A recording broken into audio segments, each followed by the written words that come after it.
हमारे इस खास कार्यक्रम शक्ति की साधना में आपका स्वागत है। मैं हूं आपके साथ दीक्षा। आज से शारदीय नवरात्र की शुरुआत हो गई है, जिसका आज पहला दिन है। आज से अश्विन मास में शुक्ल पक्ष की प्रतिपदा से प्रारंभ होकर 9 दिन तक चलने वाले इस नवरात्र को शारदीय नवरात्र कहा जाता है। इस दिन की आराधना की जाती है शैलपुत्री की। शारदीय नवरात्र के पहले दिन का महत्व, जिसके लिए हमारे साथ स्टूडियो में मौजूद हैं पंडित जी, आपका बहुत बहुत स्वागत है हमारे इस खास कार्यक्रम। पंडित जी के साथ चर्चा की शुरुआत करें उससे पहले पंडित जी से ये जानना चाहेंगे कि शैलपुत्री के बारे में हम पंडित जी जानेंगे। सबसे पहले तो पंडित जी आज बताइए, आप शैलपुत्री की पूजा का आज अपने आप में क्या महत्व है? क्यों माता शैलपुत्री की आज पूजा करनी चाहिए और इनकी पौराणिक कथा के बारे में जानना चाहेंगे। किस तरह इनका नाम पड़ा और क्यों आज इनकी पूजा विशेष महत्व रखती है? माँ जगदम्बा के पहले रूप में माँ शैलपुत्री पूजी जाती हैं और ये जगदम्बा शैलपुत्री के आधार पर पहली हैं। सती के जब भगवान माँ सती ने रूप रखा था, उसी समय भोले बाबा का विवाह सती के साथ हुआ और जब राजा दक्ष ने यज्ञ किया, सारे देवी देवताओं को निमंत्रण दिया, लेकिन भोले बाबा को कोई निमंत्रण नहीं दिया। और भोले बाबा को जब निमंत्रण नहीं मिला तो सारे देवी देवता विमान लेके वहीं से जा रहे हैं जहां पर जो है कैलाश है। चाहे रोड जा रहा है, दाएं बाएं हो सकता है, लेकिन जो विमान है वो तो स्वतंत्र है, कहीं से भी जा सकता है। लेकिन सारे लोग वहीं से जा रहे हैं जहां पर कैलाश है। जब सती ने देखा कि भैया ये कहाँ जा रहे हैं, तो पूछा तो बताया कि आपके पिता ने कनखल में बहुत बड़ा भारी यज्ञ किया है, तो हम सारे देवी देवता वहीं जा रहे हैं। और जब यज्ञ के बारे में बताया तो सती ने कहा कि आप लोग चलो, हम भी चलेंगे। जब आपने देखा होगा समाज की दृष्टि से भी किसी को अगर निमंत्रण मिल जाए और आपको ना मिला हो तो वो कहता है भैया चल नहीं रहे हो क्या विवाह में, और उसे मालूम है कि आपको निमंत्रण नहीं है, फिर भी वो आपको जलाने के नजरिया से जरूर आपसे कहेगा। बिल्कुल। और कहेगा कि अगर आप ना जाओ तो हम भी ना जाएंगे। ऐसे ही सती से कहा, सती ने कहा आप चलिएगा, हम भी आएंगे। भोले बाबा के पास सती माँ पहुंची। सती ने कहा कि हम जाना चाहते हैं पिता के यज्ञ में, क्योंकि जब से विवाह हुआ है तब से हमने पिता के दर्शन ही नहीं किए। बिल्कुल पंडित जी, एक बार हम अपने दर्शकों को बता दें कि माँ शैलपुत्री कौन है। आज माँ शैलपुत्री की आधार शारदीय नवरात्र के पहले दिन माँ की पूजा होती है, शैलपुत्र की आराधना होती है। पर्वतराज हिमालय के घर पुत्री के रूप में जन्म लेने के कारण शैलपुत्री इनका नाम पड़ा। इस दिन माँ की उपासना में योगी अपने मन को चक्र में स्थित करते हैं। योगी की योग साधना का प्रारंभ यहीं से होता है। वहीं आप बात करें, वृषभ सवार शैलपुत्री माता के दाहिने हाथ में त्रिशूल और बाएं हाथ में कमल सुशोभित है। और अभी बताएंगे पंडित जी हमें। पंडित जी, पूजा की विधि आपसे जानना चाहेंगे। आज के दिन कलश स्थापना भी होती है, किस तरह का मुहूर्त कलश स्थापना का होना चाहिए और क्या विधि विधान रहता है कलश स्थापना का, और अपने आप में कलश स्थापना क्यों की जानी चाहिए, क्या इसका महत्व है? कलश स्थापना का जो घट स्थापना इसे बोलते हैं, और श्राद्धीय नवरात्र और चैत की नवरात्र, ये दो नवरात्र तो व्याप्त हैं, सबको पता है। लेकिन दो नवरात्र और होती हैं जो गुप्त हैं। एक आषाढ़ में पड़ती है और एक माघ के महीने में पड़ती है। इस प्रकार से 4 नवरात्र होती है और इसमें घट का स्थापना करना चाहिए। घट के स्थापना के मुहूर्त जो है आज प्रातः काल से ही 7:30 से लेके और 11:46 तक था।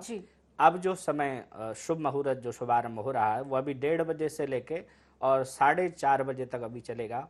इसके बाद 6 बजे से लेके 7:30 और 9 से लेके 12 बजे तक शुभ मुहूर्त है घट स्थापना का। जब आप घट स्थापना के लिए बैठे तो वहां पर सुंदर भगवान माँ की एक विग्रह हो, जिसमें माँ के 9 ही रूप हों। शैलपुत्री, प्रथम शैलपुत्री, चातुत्यम ब्रह्मचारिणी, तृतीयम चंद्रघंटेति, कुष्मांडेति, चतुष्टकम, ऐसे 9 ही रूप की प्रतिमा कोई हो। अगर प्रतिमा ना हो तो कोई फोटो हो आपके पास, छाया चित्र हो या मिट्टी की ले लें, और एक सुंदर चौकी सजाएं। चौकी पर माँ जगदम्बा की प्रतिमा को विराजें और एक वस्त्र जरूर ध्यान रखें कि वस्त्र बिछाएं। गंगा जल का छिड़काव करें और मिट्टी का एक कलश लिया जाए। जी। और मिट्टी के कलश में सबसे पहले जल, फिर सुपारी, जी। चावल, हल्दी, एक सिक्का जी। और पंचरत्न की डिब्बी, जी। पंचरत्न जो है उसमें डाल दिए जाते हैं। जी। उसके ऊपर आम के पल्लव लें, आम के पल्लव के ऊपर नारियल स्थापित करें और ये घट स्थापना का वो है। इसके साथ साथ ही ये जरूर ध्यान दें, जो घट है उसके नीचे जौ जरूर बोएं। जी। मिट्टी लाएं और मिट्टी लाके उसमें जवारे जिसको बोलते हैं वो जरूर बोना चाहिए, जी। क्योंकि जबारे से माँ जो है जगदम्बा प्रकृति का स्वरूप है, इसलिए जबारे विशेष ही बोना चाहिए। जी। घर में यदि आप दुर्गा सप्तशती का पाठ करा रहे हैं जी।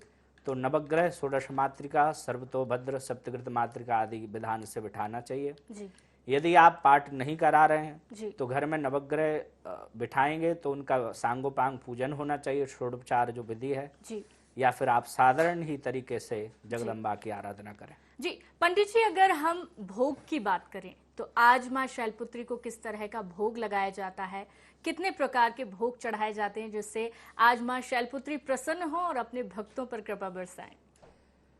वैसे तो जो साधारण भोग है नैवेद्य में हर वस्तु भोग में मिठाई आदि चढ़ा सकते हैं जी। लेकिन मैया को जो विशेष प्रिय है शैलपुत्री को, वो आज गौ के घृत, गाय का घी आज मैया को अर्पण करना चाहिए।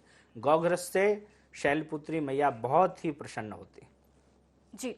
जी पंडित जी, आज के दिन दान धर्म का भी शायद अपने आप में कुछ महत्व होता है। आज के दिन भक्तों को ऐसा क्या करना चाहिए, क्या दान पुण्य करना चाहिए जिससे माँ शैलपुत्री की कृपा उन पर हमेशा बनी रहे?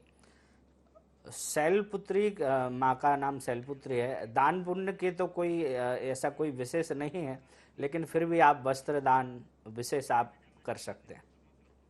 जी पंडित जी, बताया जाता है कि माँ शैलपुत्री की पूजा करने से सिद्धि चित्र जाग जाता है जातक का, तो उसके बारे में हम आपसे खासकर जानना चाहेंगे। आज जो है, आज शैलपुत्री का प्रारंभ दिन है। शैलपुत्री यानी जो शैल के समान, पर्वत के समान है। जी। वो मैं आपको वो प्रसंग सुना रहा था जी। कि सती मैया जब चली जी। गई और जब नहीं भोले बाबा के पास गई, सती मैया नहीं मानी, तो फिर जो है भोले बाबा ने कहा ठीक है आप जाओ। फिर वो गई, वहाँ अपने पति का अपमान देखा। सब सम्मान से, किसी ने भी सम्मान से नहीं मिली, केवल माता के लिए सम्मान से मिली। शिव का भाग नहीं देखा तो वहीं धैर्य अपना धड़ को, शरीर को त्याग दिया है। और दूसरा रूप जो हुआ वो हिमालय के यहाँ मैया का पार्वती के रूप में प्रादुर्भाव हुआ, इसलिए उनका नाम शैलपुत्री हुआ। जी। अगर मंत्र जाप के बारे में हम बात करें, आज के दिन कौन से ऐसे मंत्र हैं जिनका अपने आप में महत्व होता है, जिनको बोलने से एक अनूठी ही शक्ति प्रदान होती है जातकों को? आज जो जगदम्बा का मंत्र है वो ह्रीम शिवायै नमः, इस मंत्र से अगर भक्त आराधना करता है जी। तो उसकी सभी मनोकामनाएं पूर्ण होती हैं। और आज से योगी लोग जो है अपने मूलाधार में जगदम्बा शैलपुत्री का ध्यान करना प्रारंभ करते हैं। मूलाधार जो है वो षडचक्र जो हमारे हैं उनका मूल है मूलाधार, और वहीं से आराधना जो ध्यान की है, समाधि की है, यहाँ से शुभारंभ होता है। जी पंडित जी, नवरात्रि का आज पहला दिन है, शारदीय नवरात्रि का आज पहला दिन है। आज के बारे में तो हम बात करेंगे ही, लेकिन आज से 9 दिन के बारे में अगर आपसे जानना चाहें तो किस तरह के ये 9 दिन रहने वाले हैं जातकों के लिए? इस बार नवरात्र बहुत ही विशेष मुहूर्त लेकर आई है और नवरात्र माँ जगदम्बा विशेष रूप से आई हैं और आने के कारण सभी भक्तों को मनवांछित फल देंगी। कभी आपने देखा होगा नवरात्र घटती है, कभी 8 दिन की होती है, लेकिन ये 14 साल बाद ऐसा योग आ रहा है कि जिसमें माँ जगदम्बा 10 दिन तक भक्तों को आशीर्वाद देंगी। तो इसमें भक्त लोग सभी माँ के व्रत करें, पूजन पाठ करें तो अधिक से अधिक फल जगदम्बा देने वाली है। जी जी, इस बार 10 दिन की जो देवी जी की स्थापना हुई है, कौन सी वो देवी हैं जिनकी 2 दिन पूजा की जाएगी? ब्रह्मचारिणी माँ, द्वितीया जो तिथि है, आज प्रतिपदा है, कल द्वितीया है और परसों भी द्वितीया रहने वाली है। तो माँ ब्रह्मचारिणी का जो रूप है वो 2 दिन भक्तों को जो है पूजने को मिलेगा। जी, अगर हम अलग अलग जातकों की बात कर लें तो कौन से जातकों को किस तरह से पूजा करनी चाहिए? क्या अलग अलग राशि वाले जातकों के लिए अलग अलग पूजा विधान रहेंगे? वैसे तो माँ जगदम्बा की आराधना में कोई भेद नहीं है जी लेकिन अगर अलग अलग करना चाहें तो जी वो अलग प्रारूप है, लेकिन जगदम्बा की आराधना सबको एक साथ जो शास्त्रोक्त नियम है जी वही करना चाहिए। जी पंडित जी, कई भक्तों में भ्रांतियां बनी रहती हैं, सोचते हैं कि देवी जी की पूजा बहुत कठिन होती है, शक्ति का अवतार है। तो क्या कहेंगे ऐसे जातकों के लिए, क्या पूजा वाकई कठिन होती है या एक सरल विधि द्वारा भी इस पूजा को संपन्न किया जा सकता है? कभी भी कोई माँ जी कुपुत्रो जायेतत क्वचिदपि कुमाता न भवति। जी शास्त्र कहता है कि पुत्र जो है कुपुत्र हो सकता है जी लेकिन माता कभी कुमाता नहीं हो सकती। जी अपने बच्चों की हर चूक जो है जिस प्रकार से माँ माफ करती है, ऐसे ही जगदम्बा अपने भक्तों की गलतियां माफ करती हैं। जी लेकिन यदि आप गलती पे गलती कर रहे हैं, व्रत रख के और मलिन है, जी या फिर आप कोई मादक पदार्थ का पान कर रहे हैं, जी खा रहे हैं, तो फिर जगदम्बा जो है फिर चंडी भी हैं। जी। वो जगदम्बा भी हैं फिर चंडी भी हैं। पंडित जी, 9 दिन लोग व्रत रखते हैं, व्रत के बारे में आपसे जानना चाहेंगे। व्रत रखने का अपने आप में क्या महत्व है, किस तरह से इन 9 दिन में व्रत रखना चाहिए? ये जो व्रत हम रखते हैं, जी। व्रत का नियम है कि व्रत यानी प्रतिज्ञा, संकल्पित हो जाना, और फलाहार हमें करना चाहिए, और जी। फलाहार की जगह फलाहार नहीं करना चाहिए। जी क्योंकि भगवती से अगर हमें जुड़ना है तो हमारे जो जो शरीर है, ये शरीर ठीक से चले, इसके लिए जो है फलाहार बताया, व्रत बताया। जी और व्रत से केवल शास्त्र अगर हम देखें तो उसमें तो केवल कपिला गौ का दूध जी। और केवल कंदमूल फल, ये 2 बताया गया है। बाकी अब फलाहार का विशेष बढ़ गया। और व्रत जब हम रखें तो ये जरूर हम ध्यान दें कि भूमि पर शयन करें, हमारे नाखून ना काटें, हमारे बाल आदि जो है उनका ना बनवाएं इन व्रतों में। और विशेष जगदम्बा को अगर प्रसन्न करना चाहते हैं तो 9 दिन नंगे पैर रहें। जी, बताया जाता है कि माँ शैलपुत्री के लिए दशों दिशाओं को आमंत्रित किया जाता है उनकी पूजा अर्चना के लिए। इसका क्या अपने आप में महत्व है? जैसे आपको 4 दिशाएं तो विविध होंगी, जी। पूर्व, पश्चिम, उत्तर और दक्षिण। जी इसके बाद नैऋत्य, वायव्य, जी उत्तर और ईशान, जी। ये 8। जी और एक होती है ऊपर, जी। ऊर्ध्वे दक्षुधातारम, जी और एक भूम्यम। इस प्रकार से शैलपुत्री नहीं, जब भी कोई पूजा पाठ का विधान होता है, जी जगदम्बा का शैलपुत्री के अकेले नहीं, जब भी पूजन आप कोई भी करेंगे जी तो दिग्रक्षण इसको बोलते हैं। जी दिग्रक्षण करने के बाद ही कार्य किया जाता है। वैसे भी जगदम्बा जरा उग्र हैं, जी। उग्र रूप माना गया है, चंडी का भी वेश धारण करती हैं। जी। लेकिन मैंने बताया था कि जिसके अंदर निर्मन मन जन सो मोहि पावा, मोह कपट छल छिद्र न भावा। मैया या रामायण में आप देख लें, अगर कपट नहीं है, छल नहीं है, तो आपकी विधि में अगर त्रुटि भी हो रही है जी। तो जगदम्बा आपको दंड देने वाली नहीं है। जी पंडित जी, आपसे चैत्र नवरात्र और शारदीय नवरात्र में फर्क समझना चाहेंगे। लोगों को एक उत्सुकता बनी रहती है, चैत्र नवरात्र की अलग विशेषताएं होती है, शारदीय नवरात्र की अलग विशेषताएं होती, क्या महत्व रहता है अपने आप में दोनों नवरात्र का? चैत्र नवरात्र जो है, चैत्र नवरात्र से हमारा नया संवत्सर शुभारंभ होता है। इसी दिन से ब्रह्मा जी ने इस संसार की रचना प्रारंभ की थी जी और संसार को रचा था। और हम आज जो है पश्चात संस्कृति की ओर अग्रसर हो रहे हैं, नया 1 जनवरी को मना के नया साल। जी लेकिन हमारा जो प्राकृतिक जो पुरातत्व है वो चैत गुड़ी परमा से हमारा नया संवत्सर मनता है। और आप देखिएगा पूरे वातावरण में भी नए नए नए पल्लवित होने लगते हैं, पुष्प पत्र आदि। जी तो ये चैत्र नवरात्र का है। और श्राद्धीय नवरात्र में मतलब शीत का शुभारंभ होता है जी और इसके कारण जो है ये श्राद्धीय नवरात्र किए जाते हैं। जी बिल्कुल, जिस तरह से नवरात्र के 9 दिन के व्रत होते हैं, कन्याओं और महिलाओं में ज्यादातर उत्साह देखा जाता है। कन्याएं खास करके पूजा पाठ करती हैं, अच्छे वर की कामना के लिए, महिलाएं अपने सुहाग के लिए पूजा पाठ करती हैं। तो आप उनके लिए किस तरह का संदेश देना चाहेंगे, किस तरह की उनको बातें बताना चाहेंगे जो उनके लिए फलदायक हो, लाभदायक हो? सबसे पहले तो एक देवी भागवत जी में कहा है, देवी भागवत में प्रतिदिन जिसको भी अगर सर्वश्रेष्ठ फल चाहिए है जी। तो वो जगदम्बा की आराधना, तो जो मैंने व्रत के आपको नियम बताए वो करे जी। कि व्रत में कोई भी मादक पदार्थ, नशीले पदार्थ का सेवन ना करे। जी।